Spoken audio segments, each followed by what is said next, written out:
नमस्कार। आज हम भारत के कानूनी इतिहास की कुछ अहम कड़ियों को समझने की कोशिश करेंगे। जी। वो फैसले जिन्होंने हमारे आज के भारत को गढ़ने में आप कह सकते हैं एक बड़ी भूमिका निभाई है। बिल्कुल। हमारे पास है ज़िया मोदी की किताब 10 जजमेंट्स दैट चेंज्ड इंडिया की एक समीक्षा और उसका एक सारांश। हाँ। तो इसी के जरिए हम देखेंगे कि कैसे सुप्रीम कोर्ट के कुछ चुने हुए फैसलों ने हमारे कानून, हमारे अधिकार, यहाँ तक कि सत्ता के संतुलन को भी एक नई शक्ल दी। ये एक तरह से कहानी है कि हमारा संविधान सिर्फ एक किताब नहीं है। जी नहीं। ये एक जीता जागता दस्तावेज है। बिल्कुल, एक लिविंग डॉक्यूमेंट। हाँ, जो इन अदालती फैसलों से बदलता है, विकसित होता है। कभी सोचा है कि कोर्ट रूम में हुई बहस का नतीजा हमारी रोजमर्रा की जिंदगी पर कितना गहरा असर डाल सकता है? सही बात है, अक्सर हम सोचते नहीं इस बारे में। तो चलिए आज इसी पर थोड़ी गहराई से बात करते हैं। जरूर। तो ज़िया मोदी, जो खुद जानी मानी कॉर्पोरेट वकील हैं, उन्होंने ये 10 फैसले चुने हैं। जी। और जैसा कि ये समीक्षा बताती है, उनका मकसद सिर्फ कानूनी बातें बताना नहीं है। नहीं, उससे कहीं ज्यादा है। वो ये दिखाना चाहती हैं कि कैसे इन फैसलों ने भारत के लोकतंत्र को, संविधान को एक दिशा दी, और हर केस को समझने का उनका तरीका भी दिलचस्प है। हाँ, वो 4 हिस्सों में देखती हैं हर मामले को। पृष्ठभूमि, फिर तर्क, फिर फैसला, और सबसे जरूरी उसका असर क्या हुआ। जी। और ये तरीका इसे बहुत समझने लायक बना देता है। सिर्फ फैसला नहीं बल्कि पूरी कहानी पता चलती है। हाँ। और इन 10 मामलों का चुनाव भी वो बहुत सोच समझ कर किया गया लगता है। जैसा इस समीक्षा में इशारा है, ये वो मामले हैं जिनका असर सिर्फ कोर्ट तक नहीं रहा, समाज पर, राजनीति पर, अर्थव्यवस्था पर भी पड़ा। अच्छा। और ज़िया मोदी का खुद वकील होना वो उनके विश्लेषण को एक अलग नजरिया देता है, एक प्रैक्टिकल एंगल। सही बात है। वो न्यायपालिका को सिर्फ विवाद सुलझाने वाली जगह नहीं मानती, बल्कि लोकतंत्र को बनाने वाली, उसे संभालने वाली एक अहम ताकत के रूप में देखती हैं। तो चलिए कुछ उदाहरण देखते हैं। सबसे पहले वो बड़ा सवाल, क्या संसद संविधान को कितना भी बदल सकती है? हाँ, ये बहुत बड़ा सवाल था। यहाँ केशवानंद भारती 1973 केस का नाम आता है, और इसमें आया मूल संरचना सिद्धांत। जी, बेसिक स्ट्रक्चर डॉक्ट्रिन। समीक्षा तो कहती है ये लोकतंत्र की आत्मा बन गया। ये था क्या असल में? ये एक आप कह सकते हैं क्रांतिकारी फैसला था। कोर्ट ने माना कि हाँ, संसद संविधान में संशोधन कर सकती है, ये अधिकार है, लेकिन वो संविधान के बुनियादी ढांचे को नहीं बदल सकती। मतलब कुछ ऐसी चीजें हैं जो संविधान की नींव हैं, जैसे लोकतंत्र, धर्मनिरपेक्षता, शक्तियों का बंटवारा, कानून का राज। अच्छा। इनको संसद छू नहीं सकती, बदल नहीं सकती। इसका मतलब ये हुआ कि संसद सर्वोच्च तो है, पर संविधान से ऊपर नहीं। और ये फैसला उस खींचतान का नतीजा था जो गोलकनाथ 1967 केस से ही चल रही थी। हाँ, उसमें भी तो मौलिक अधिकारों पर संसद की शक्ति को लेकर सवाल उठा था। बिल्कुल। केशवानंद भारती ने उस बहस को एक निर्णायक मोड़ दिया, एक लक्ष्मण रेखा खींच दी गई, कह सकते हैं। वाह, ये तो बहुत बड़ा कदम था। अच्छा, संसद की शक्तियों से हटकर अगर आम नागरिक के अधिकारों पर आए, तो मेनका गांधी 1978 का मामला। जी, बहुत महत्वपूर्ण। एक पासपोर्ट जब्त करने का मामला था, है ना, बिना कारण बताए। हाँ। और इस केस ने अनुच्छेद 21 मतलब जीवन और व्यक्तिगत स्वतंत्रता का अधिकार, इसके मायने ही बदल दिए। समीक्षा कहती है ये सबसे व्यापक अधिकार बन गया। बिल्कुल सही कहा आपने, ये मील का पत्थर है। इसने ए.के. गोपालन 1950 वाले फैसले की व्याख्या को पूरी तरह से पलट दिया। गोपालन में क्या था? गोपालन में कोर्ट ने कहा था कि अगर कानून द्वारा स्थापित प्रक्रिया का पालन हुआ है तो स्वतंत्रता छीनी जा सकती है। प्रक्रिया कैसी है ये ज्यादा जरूरी नहीं था। अच्छा। लेकिन मेनका गांधी में कोर्ट ने कहा नहीं, प्रक्रिया सिर्फ स्थापित होना काफी नहीं है, उसे न्यायपूर्ण, निष्पक्ष और तर्कसंगत भी होना चाहिए। हाँ। और इसी फैसले ने विदेश यात्रा का अधिकार, गरिमा से जीने का अधिकार, ये सब अनुच्छेद 21 में शामिल कर दिया। तो मतलब सिर्फ शारीरिक आजादी नहीं बल्कि एक सम्मानित जीवन जीने का हक। बिल्कुल। ये दिखाता है कि कैसे कोर्ट ने कानून के शब्दों से आगे जाकर उसकी आत्मा को समझा। कमाल है। अच्छा, किताब सिर्फ व्यक्तिगत अधिकारों पर ही नहीं रुकती, सामाजिक न्याय जैसे मुद्दों पर भी बात करती है। हाँ, करती है। इंदिरा साहनी 1992 केस का जिक्र है, जिसे मंडल केस भी कहते हैं। जी, मंडल आयोग की सिफारिशों के बाद इसने ओबीसी के लिए 27% आरक्षण को संवैधानिक माना। हाँ, सरकारी नौकरियों में। हाँ, लेकिन कुछ शर्तें भी लगाईं। एक तो 50% की सीमा, जी, कुल आरक्षण 50% से ज्यादा नहीं होना चाहिए, और दूसरा क्रीमी लेयर का सिद्धांत। ये क्या था? क्रीमी लेयर मतलब पिछड़े वर्गों में भी जो लोग आर्थिक और सामाजिक रूप से काफी आगे बढ़ चुके हैं, मतलब संपन्न हो गए हैं, हाँ, उन्हें आरक्षण का लाभ नहीं मिलना चाहिए, ताकि फायदा उस वर्ग के जो वाकई पिछड़े और जरूरतमंद लोग हैं उन तक पहुंचे। अच्छा, ये तो संतुलन बनाने की कोशिश लगती है। बिल्कुल। इंदिरा साहनी फैसला इसी संतुलन की एक बहुत महत्वपूर्ण कोशिश थी, सामाजिक न्याय और समानता के अधिकार के बीच। हम्म। और ये सिद्धांत 50% सीमा और क्रीमी लेयर, ये आज भी आरक्षण पर बहस में अहम है। हम्म। लेकिन संतुलन हमेशा आसान नहीं होता, खासकर जब पर्सनल लॉ और मौलिक अधिकार आमने सामने हो। हाँ, ये बहुत संवेदनशील मुद्दा है। शाहबानो 1985 केस। जी। एक बुजुर्ग तलाकशुदा मुस्लिम महिला ने गुजारा भत्ता मांगा था सीआरपीसी की धारा 125 के तहत। और सुप्रीम कोर्ट ने उनके हक में फैसला दिया। कहा कि ये कानून सब पर लागू होता है, पर्सनल लॉ चाहे जो भी हो। हाँ, कोर्ट का स्टैंड तो साफ था, मानवीय गरिमा और कानून के सामने बराबरी। लेकिन फिर समीक्षा बताती है कि मामला पलट गया। हाँ, वो फैसला बहुत विवादास्पद हो गया। कई रूढ़िवादी समूहों ने इसे पर्सनल लॉ में दखल माना, बहुत राजनीतिक दबाव बना।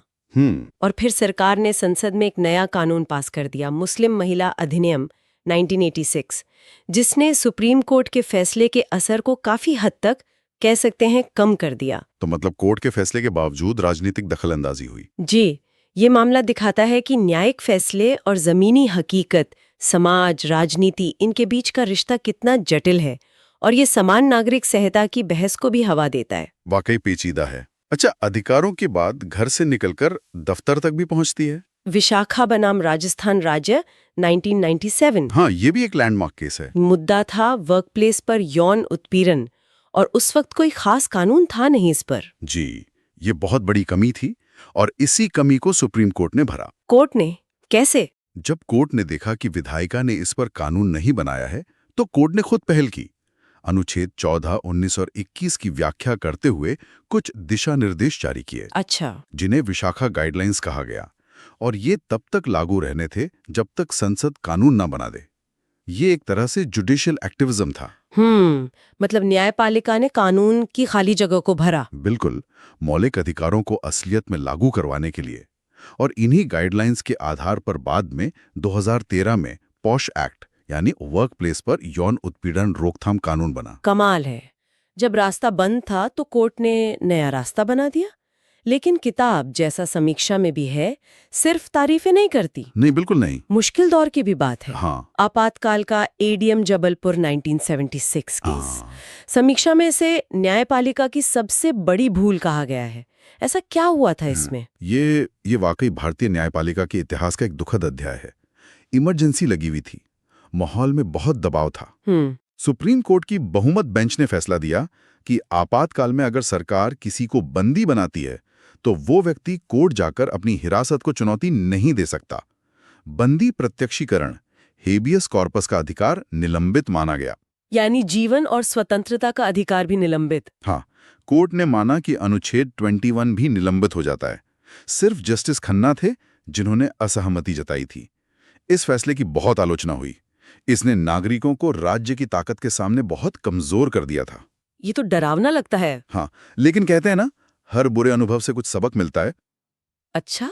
जब आपातकाल हटा तो इस फैसले से सबक लेकर 44वां संविधान संशोधन किया गया। और ये पक्का किया गया कि भविष्य में इमरजेंसी लगने पर भी अनुच्छेद 20 और 21 को निलंबित नहीं किया जा सकेगा।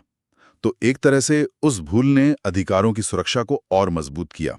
ओके, तो न्यायपालिका ने गलतियों से सीखा भी। जी, और उसने सिर्फ नागरिकों के अधिकारों की ही नहीं, बल्कि संघीय ढांचे, मतलब केंद्र राज्य संबंधों की भी रक्षा की है। SR Mumbai 1994 case. हाँ, राष्ट्रपति शासन वाला मामला। बिल्कुल। इसमें कोर्ट ने राज्यों में राष्ट्रपति शासन लगाने के लिए अनुच्छेद 356 के मनमाने इस्तेमाल पर रोक लगाई। कहा कि इसकी न्यायिक समीक्षा हो सकती है। अच्छा। केंद्र सरकार को साबित करना होगा कि राज्य में वाकई संवैधानिक व्यवस्था फेल हो गई है। इस फैसले ने राज्यों को ज्यादा सुरक्षा दी और हमारे फेडरल स्ट्रक्चर को मजबूत किया। और एक और मामला शक्तियों के संतुलन से जुड़ा है, मिनेर्वा मिल्स 1980। ये मौलिक अधिकार और नीति निर्देशक तत्वों डीपीएसपी के बीच का मामला था। सही। डीपीएसपी यानी directive principles of state policy, ये वो सिद्धांत हैं जो सरकार को नीतियां बनाते समय ध्यान रखने चाहिए, पर ये कोर्ट में लागू नहीं करवाए जा सकते, मौलिक अधिकारों की तरह।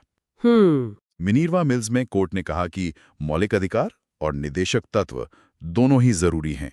इनके बीच एक संतुलन, एक सामंजस्य, हार्मोनियस कंस्ट्रक्शन बना रहना चाहिए। कोई एक दूसरे से ऊपर नहीं। हाँ, कोई एक दूसरे को पूरी तरह खत्म नहीं कर सकता। और कोर्ट ने फिर दोहराया कि संसद की संविधान बदलने की शक्ति असीमित नहीं है, वो मूल संरचना को नहीं बदल सकती, और ये संतुलन भी मूल संरचना का हिस्सा है। तो इतने सारे मामलों को देखकर इस किताब और समीक्षा से क्या तस्वीर उभरती है? क्या मुख्य बातें हैं जो हमें समझनी चाहिए? हाँ, कुछ चीजें बिल्कुल साफ है। जैसे पहला, कि न्यायपालिका ने खुद को लोकतंत्र के गार्डियन, संविधान की मूल संरचना के रक्षक के तौर पर स्थापित किया है। दूसरा, मौलिक अधिकारों का दायरा, खासकर अनुच्छेद 21 का, समय के साथ बहुत फैला है। सही। तीसरा, कोर्ट ने लगातार सामाजिक न्याय, व्यक्तिगत अधिकार, लैंगिक समानता और सरकार की शक्तियों के बीच एक नाजुक बैलेंस बनाने की कोशिश की है। संतुलन। और चौथा, और शायद सबसे अहम, कि हमारा संविधान पत्थर की लकीर नहीं है। हाँ, ये बात बार बार आ रही है। जिसकी व्याख्या समय और समाज की जरूरतों के हिसाब से होती रही है। और समीक्षा ये भी कहती है कि ये किताब सिर्फ लॉ स्टूडेंट्स के लिए नहीं, बल्कि आम लोगों के लिए भी काफी उपयोगी है, जो समझना चाहते हैं कि हमारा लोकतंत्र कैसे चलता है। हाँ, ये तो है, लेकिन ये भी ध्यान रखना होगा कि ये सिर्फ 10 केस हैं। बिल्कुल, और भी बहुत से अहम फैसले हैं, और जैसा समीक्षा में कहा गया, कहीं कहीं भाषा थोड़ी तकनीकी हो सकती है। ठीक है, तो इन सब का निचोड़ क्या निकालें? ये फैसले सिर्फ कानूनी इतिहास नहीं है। नहीं, बिल्कुल नहीं। ये वो ईंटें हैं जिनसे आज का भारतीय लोकतंत्र और हमारे अधिकार बने हैं। सही कहा। ये दिखाते हैं कि संविधान का मतलब क्या है। इस पर एक लगातार बहस चलती रहती है कोर्ट, संसद, सरकार और हम लोगों के बीच। बिल्कुल, ये समीक्षा यही समझने में मदद करती है कि इन न्यायिक पलों ने भारत को आज का रूप दिया है। और यहीं से एक सवाल उठता है, क्या? कि अब आगे क्या? समाज बदल रहा है, टेक्नोलॉजी बदल रही है, data privacy, AI ethics, climate change, नई सामाजिक पहचान। हाँ, ये सब नए मुद्दे हैं। क्या ये वो क्षेत्र हैं जहां भविष्य के लैंडमार्क जजमेंट्स आएंगे? वो फैसले जो अगले कुछ दशकों में भारत को फिर से एक नई दिशा देंगे? ये जीवंत दस्तावेज वाली बात को भविष्य में ले जाता है। अगला बड़ा कानूनी मोड़ क्या होगा? वाकई सोचने वाली बात है। इस दिलचस्प और गहरी बातचीत के लिए बहुत शुक्रिया।